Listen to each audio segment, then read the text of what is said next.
Pemerintah pusat menutup jalur afirmasi terakhir untuk seleksi penerimaan pegawai pemerintah dengan perjanjian kerja di Indonesia.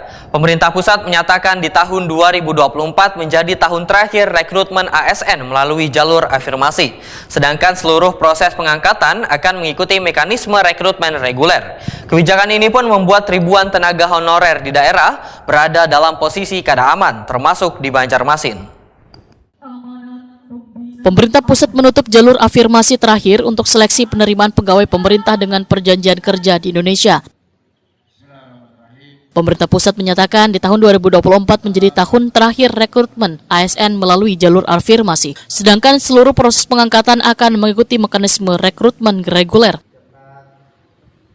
Kebijakan ini membuat ribuan tenaga honorer di daerah berada dalam posisi kada aman, termasuk di Banjarmasin. Mereka yang belum lolos dalam seleksi P3K pada 2 gelombang sebelumnya wahini menanti kejelasan nasib. Demikian dipadahkan Kepala Badan Kepegawaian Daerah Pendidikan Wan Pelatihan Banjarmasin, Toto Agus Daryanto, Wahitakwani Prima TV, besukan Selasa 3 Juni 2025.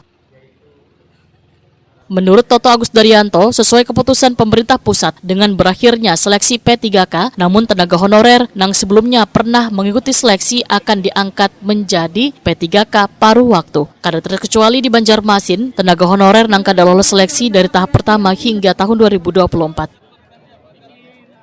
Pihaknya akan melakukan pemetaan terlebih dahulu terhadap bubuhan honorer yang tersisa sebelum mengambil langkah pengangkatan sebagai P3K paruh waktu. Fokus pemetaan saat ini berada pada tenaga honorer yang mengikuti seleksi gelombang kedua. Hasilnya diperkirakan baru akan terlihat pada bulan Juni 2025 ini. P3K paruh waktu ini menjadi jalan tengah yang ditempuh pemerintah kota Banjarmasin untuk mengakomodasi bubuhan honorer yang kada lolos seleksi sebelumnya, sekaligus merespon kebijakan penghapusan tenaga honorer yang sempat direncanakan pada 2023 lalu, khususnya tenaga honorer guru di Banjarmasin yang mencapai ribuan orang. Toto Agus Daryanto menambahkan, walaupun status berubah, gaji wan tunjangan yang diterima oleh P3K paruh waktu tetap setara dengan yang diterima wayah mereka masih berstatus non-ASN. Dari seleksi P3K dari yang pertama dan yang kedua, gelombang pertama dan kedua, sisanya, nah itulah yang nanti akan dijadikan P3K paruh waktu. Tapi ada catatannya, sekali lagi ada nggak peta jabatannya? Oh gitu. Ya gitu kan, contohnya misalnya, di Dinas Kesehatan yang tersisa dari P3K paruh waktu ini misalnya 100 orang itu. Rasanya banyak tuh, 100 orang bisa lebih. Nah 100 orang ini kan harus ada peta jabatannya. Kalau nggak ada peta, nggak ada pekerjaannya kan nggak bisa diangkat gitu. Karena dia menggantikan ASN kan peta jabatannya itu. Makanya sekarang pentingnya itu gitu. Tidak bisa kita ngangkat seseorang itu tanpa ada tugas pokok fungsinya.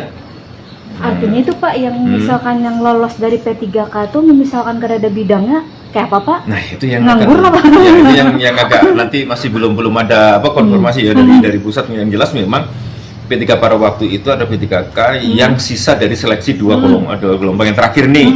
Nah, tapi dengan catatan juga dia harus punya. Kalau nggak ada peta jabatannya gimana? Jadi nah, harus kalau guru banyak. Guru kan banyak kan? Peta jabatannya guru kosong banyak nih. Misalnya sisa 100 misalnya, ternyata guru ada yang kosong 100 ya